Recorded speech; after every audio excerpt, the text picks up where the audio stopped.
তাদের প্রতি আশা রাখি ইনশাল্লাহ একটা কিছু হবে। আপনারা ধৈর্য সহকারে খেলতে থাকেন।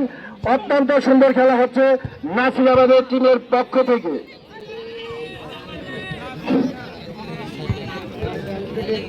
সুন্দর পাবে পাসিং হচ্ছে এই পর্যায়ে গৌরনগর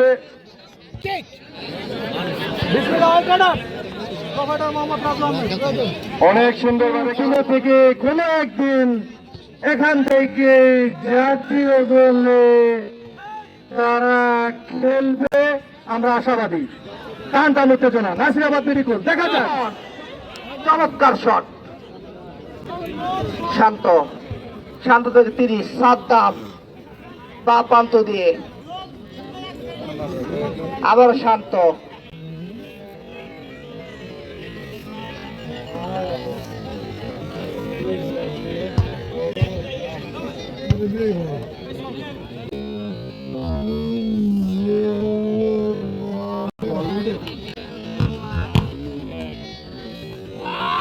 চমৎকার রিসিভ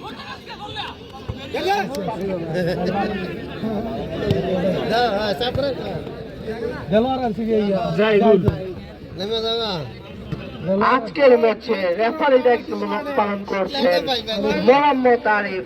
চমৎকার রেফারি দায়িত্ব করে থাকেন, দক্ষতার সাথে রেফারিং করে থাকেন।